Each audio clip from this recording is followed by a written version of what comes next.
Did you know that over 60% of organizations fail their first ISO 27001 certification audit? And in most cases, it's not because of technical gaps. It's because of avoidable mistakes that keep repeating across industries. I'm Dr. Amar Massoud, and after years of conducting and preparing organizations for ISO 27001 audits, I've identified the 5 most common mistakes that lead to audit failure. Let's go through them so you can avoid every single one. Mistake number 1. Implementing Annex A controls without linking them to your risk assessment. Many organizations treat the statement of applicability like a checklist. They select controls because they sound relevant, not because a specific risk requires them. Auditors see right through this. The fix: every control in your SOA must trace back to an identified risk. If you can't answer the question, which risk does this control address? You have a gap. Build your SOA from your risk treatment plan, not the other way around. Mistake number 2. Weak or missing evidence of management review. Clause 9.3 requires top management to review the ISMS at planned intervals. But many organizations either skip this entirely or produce meeting minutes so generic that the auditor can't verify it actually happened. The fix: your management review must cover specific inputs, audit results, feedback, risk assessment changes, and improvement opportunities. Document decisions and action items with owners and deadlines. A one-page template with these inputs is all you need. Mistake number 3.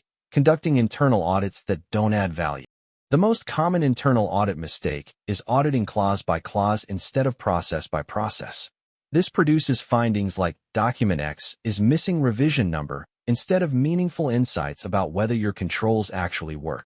The fix: audit against your own risk assessment and control objectives, not just the standards clauses.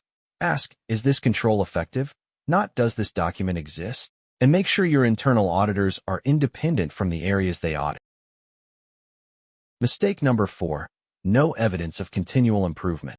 ISO 27001 Clause 10 requires continual improvement of the ISMS. But many organizations can't show what they've improved since the last audit cycle.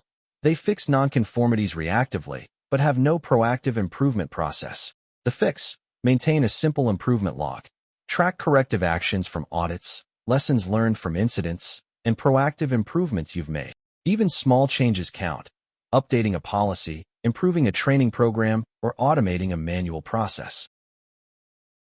Mistake number 5.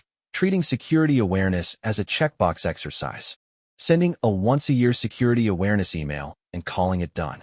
Auditors will ask employees about security policies, and if they can't answer basic questions about their responsibilities, your awareness program has failed. The fix: make awareness ongoing and role-specific.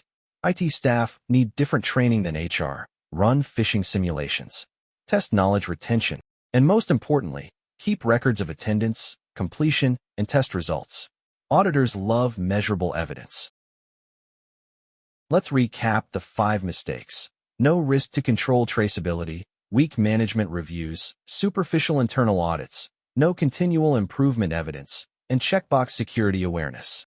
First, failing to link your risk assessment to your Annex A controls. Second, weak or missing management review evidence. Third, superficial internal audits that don't test control effectiveness. Fourth, no evidence of continual improvement. And fifth, treating security awareness as a checkbox exercise.